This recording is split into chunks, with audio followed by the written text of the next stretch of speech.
यहाँ आकर प्रभु भक्ति में लीन हो जाए और अनंत सुख पाए।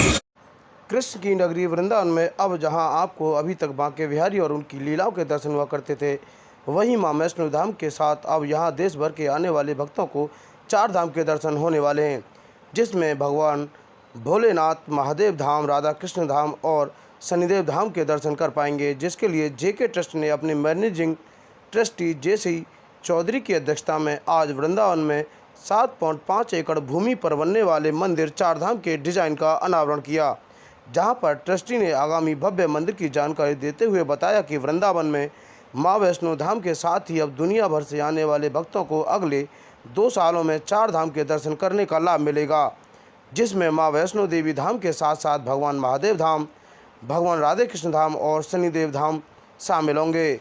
यह सभी मंदिर अगले 2 से 2.5 साल में बनकर तैयार हो जाएंगे और जहां वैष्णो माता वैष्णो की मूर्ति विशाल 141 फीट की है, जो कि 2013 में लिम्का बुक ऑफ रिकॉर्ड में दर्ज की गई है, जैसे भारत की सबसे ऊंची प्रतिमा के रूप में मान्यता दी गई थी। वहीं अब भगवान महादेव की मूर्ति भी यहां पर 165 फीट की ऊंची बनाई जाएगी।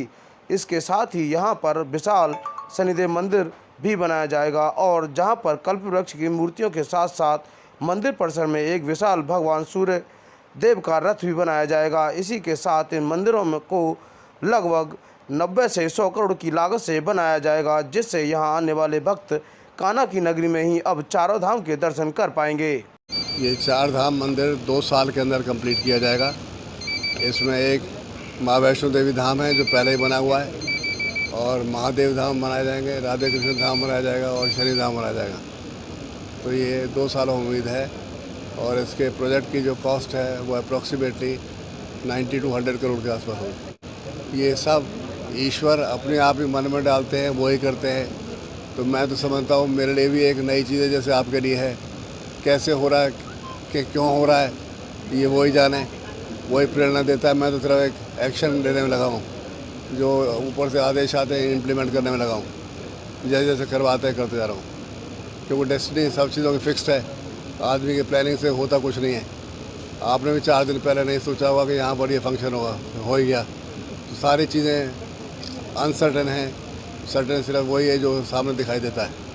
तो मैं समझता हूँ कि जो जब भी कोई मैंने लाइफ के अंदर इतने सालों में मेरे करीब 50 साल मुझे एजुकेशन में भी हो गए, तो मैंने प्लानिंग नहीं की। प्लानिंग वही करता है और मुझे इम्प्लीमेंट करने के लिए देता है, चलो इम्प्लीमेंट करो। सर, चार धाम में कौन कौन से मंदिर होंगे यहाँ पर? एक तो राधे कृष्ण मंदिर होगा, और एक शनि का मंदिर होगा, एक महादेव का होगा, और एक माँ वैष्णो देवी का होगा। बिल्कुल मिलेंगे और बहुत ही खुश होकर लोग जाएंगे और कुछ ना कुछ चीज़ यहाँ से प्राप्त करके जाएंगे।